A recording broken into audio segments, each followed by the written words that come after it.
Hey, this is Dr. Amanda from StraightSmile Solutions, and we're going to continue our series about straight wire mechanics. And today we're going to be talking a little bit more about fun things we can do with long leg ties. Yay!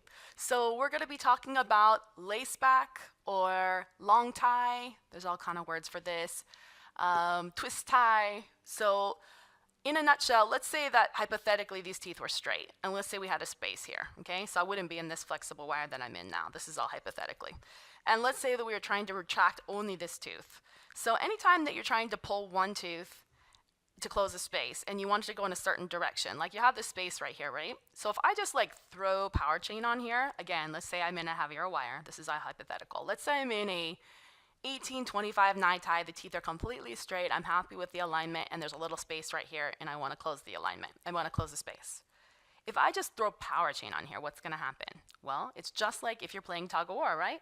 So if these people are playing tug of war and these people are playing tug of war, and you're both pulling, well, the space might be getting closer, together, but everyone's both moving. So I don't know if that's a great analogy. But let's say I only want the teeth to move this direction. Like let's say I had negative overjet. Or let's say up here we were doing the same thing and we were trying to decrease the overjet. We only wanted the front teeth to move back. We don't want the back teeth to move forward as we close the space, right?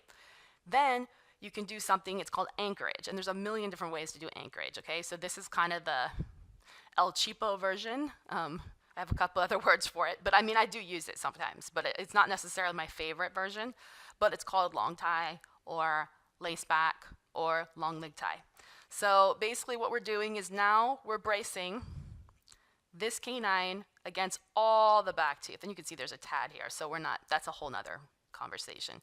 But obviously 3 is better than 1, right? So let's say I had a bracket on this tooth and this, and let's say I kind of tied them all up together. Obviously, if you have these 3, especially these 2 huge molars, which are pretty strong, like these are bigger guys than that, right?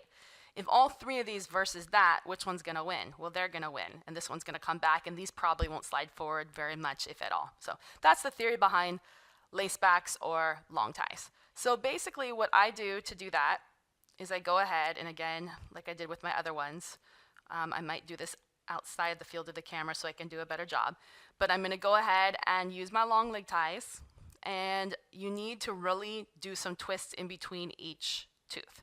So I'm going to go ahead and hook it on, and then I'm going to go ahead and do some quick, easy twists in between each tooth. And it gets a little tricky when you have a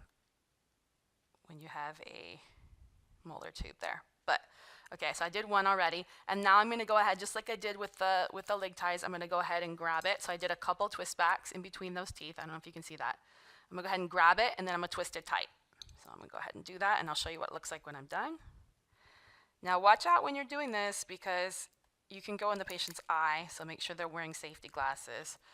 You can see here what I'm doing, just like I taught you with the other ones, is that, oops, I'm supposed to be around all 4 wings. See, that's what happens when you don't do it right. So you can use your ligature director to make sure you get around all the wings. That is the main thing. Otherwise, you're going to be blocking the slot. See, I make mistakes too. Okay, so now I'm around all the wings. And we're going to go ahead and twist, twist, twist, twist, twist, twist until it starts double backing. And once it starts double backing, we're going to trim it. Again, trim it leaving a tail. Just like we said before, trim it leaving a tail. And use your ligature detector to tuck it back and under. Let the patient know it might get pokey. Okay, let the patient know it might get pokey. Check it with your glove. And then you can go ahead and put your wire in the slot. And again, like I said, I'm only going to be doing this with a heavier knot tie. So I wouldn't be doing with this flexible one. But now we're in the slot. Of course, I would trim that.